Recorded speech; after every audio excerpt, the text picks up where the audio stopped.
అసెంబ్లీలో MIM MLA Akbaruddin మంత్రి సీతక్క మధ్య భాషపై ఆసక్తికర సంవాదం జరిగింది. సీతక్కకు ఇంగ్లీష్ ఉర్దూ రాదని, తనకు తెలుగు అర్థం కాదని అక్బరుద్దీన్ అన్నారు. మంత్రి ఏం మాట్లాడుతున్నారో తనకు అర్థం కావట్లేదని చెప్పారు. అయితే తన మాతృభాష తెలుగు అని, అందుకే ఇంగ్లీష్ హిందీలో మాట్లాడలేకపోతున్నానని సీతక్క రియాక్ట్ అయ్యారు. దేశవ్యాప్తంగా యూపీఐ సర్వర్ డౌన్ అయింది. పేమెంట్లు చేయడానికి వీలు కావట్లేదని, కనీసం బ్యాలెన్స్ చెక్ చేసుకోవడం సాధ్యం కావట్లేదని పలువురు సోషల్ మీడియాలో పోస్టులు చేస్తున్నారు. అనేబుల్ టు లోడ్ అకౌంట్ అనే మెసేజ్ వస్తుందంటూ ఫోన్పే, గూగుల్ పే, పేటీఎం యూజర్లు ఫోటోలను షేర్ చేస్తున్నారు.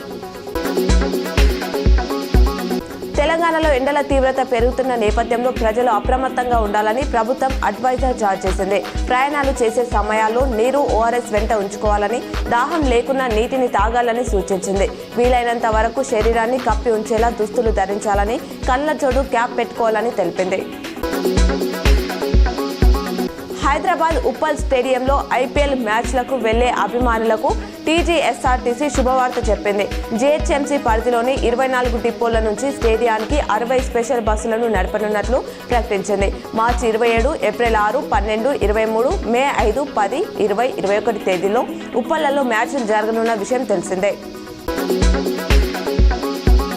మానవతా సదన్ చిన్నారులు ఉన్నత స్థానాలకు ఎదగాలని నిజామాబాద్ జిల్లా కలెక్టర్ రాజీవ్ గాంధీ హనుమంత్ ఆకాంక్షించారు. బుధవారం ఆయన మాట్లాడుతూ అనాథ బాలలను అన్ని విధాలుగా ఆదుకునేందుకు వీలుగా ఇదివరకు జిల్లాలో కలెక్టర్గా కొనసాగిన ప్రస్తుత రాష్ట్ర విద్యాశాఖ కార్యదర్శి యోగితా రాణా తన హయాంలో 2016లో నెలకొల్పారు.